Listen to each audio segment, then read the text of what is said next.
Bonjour et bienvenue à l'édition de ce matin. Nous allons nous entretenir sur le thème « La vie de foi ». Et le passage que nous allons examiner est tiré de l'épître de Romains au chapitre 10, verset 17. Il est écrit: « Ainsi la foi vient de ce qu'on entend et ce qu'on entend vient de la parole de Dieu. » Devenir enfant de Dieu, c'est croire que Jésus-Christ est le Fils de Dieu. C'est un acte de foi. Nous n'avons pas connu de Dieu physique, mais nous croyons en ce que les Écritures nous renseignent sur ce qu'il s'est fait chair et que Dieu a donné son Fils unique afin que quiconque croit soit sauvé. Alors nous croyons que Jésus-Christ est mort et ressuscité. C'est un acte de foi. Notre foi est basée non seulement sur cette croyance, mais aussi sur notre attachement à la parole. La foi vient de ce qu'on entend. Qu'est-ce que tu entends, bien-aimé? Ce qu'on entend vient de la parole de Dieu. Comme nous aimons à dire, la foi c'est cette oreille qui entend l'inaudible. C'est ces yeux qui voient l'invisible. C'est cette main qui saisit l'insaisissable. Et qu'est-ce qui nourrit et galvanise notre foi si nous ne sommes attachés à la parole de Dieu? Si tu ne connais pas quelles sont les réalités de la parole de Dieu dans ta vie, il te sera facile de te laisser emporter par des tempêtes, par des vents, par toute situation qui te donne l'impression que les promesses de Dieu ne sont pas prêtes de s'accomplir. Notre foi doit être en accord avec Dieu, avec la parole de Dieu.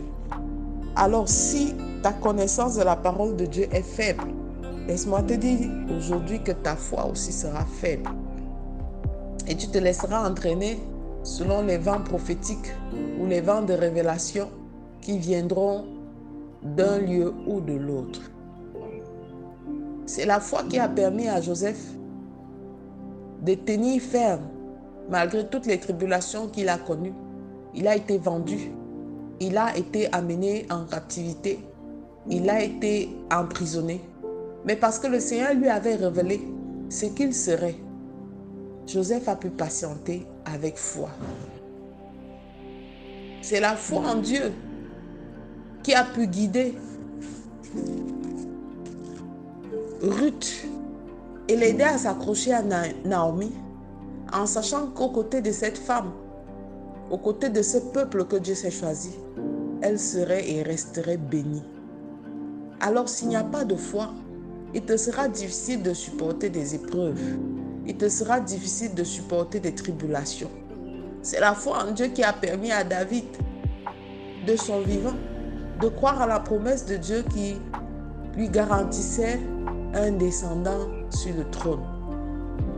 Alors bien-aimé, ta foi t'amène où? Ta foi te détermine à faire quoi? La foi en Dieu t'aide à supporter quelle situation? Les promesses de Dieu finiront par s'accomplir, mais seulement si tu y crois. Si tu cesses d'y croire, il n'y a plus grand chose à faire pour toi. Choisis dès maintenant de croire en Dieu et de t'accrocher de toutes ses forces à sa parole et à ses promesses. Aucune révélation n'est supérieure à la parole de Dieu. Alors si des révélations que tu as reçues sont contraires à ce que Dieu a dit sur ta vie ou ce que Dieu dit sur toi dans sa parole, tu devrais les remettre en cause, les sonder et voir lesquelles tu devrais appliquer et comment marcher dans la fidélité avec Dieu. Dieu est sa parole. Elle est comme une épée à double tranchant. Dieu ne ment pas, il n'est pas un homme pour se repentir. Alors à toi de savoir sur quoi est basée ta foi. Qu'est-ce que tu entends?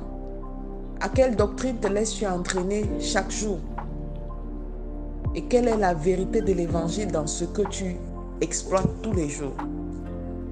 Je souhaite dans ce début de semaine que quelqu'un se remette en cause et que chacun dise au-dedans de lui: Seigneur, je veux me laisser guider par ce que j'entends et je veux entendre ta parole. Alors je te recommande de faire cette prière. Père éternel, je te bénis parce que tu as fait pour moi un sacrifice immense. Afin que j'ai part au salut, Tu as donné ton Fils, tu t'es donné. Seigneur, je crois en Jésus comme mon seul Seigneur et mon seul Sauveur. Et je crois à l'accomplissement de tes promesses dans ma vie. Donne-moi de me laisser abreuver tous les jours à ta parole, afin que ma foi soit chaque jour affermie. Au nom de Jésus-Christ, nous avons prié. Amen, amen, amen. Je suis la révérende Sonia Antoinette. Je vous souhaite de passer une excellente semaine et que tout ce qui avait ébranlé ta foi soit détruit. Et je prie aujourd'hui par l'autorité de Jésus-Christ que par la puissance de la parole de Dieu, ta foi soit davantage affermée. Shalom.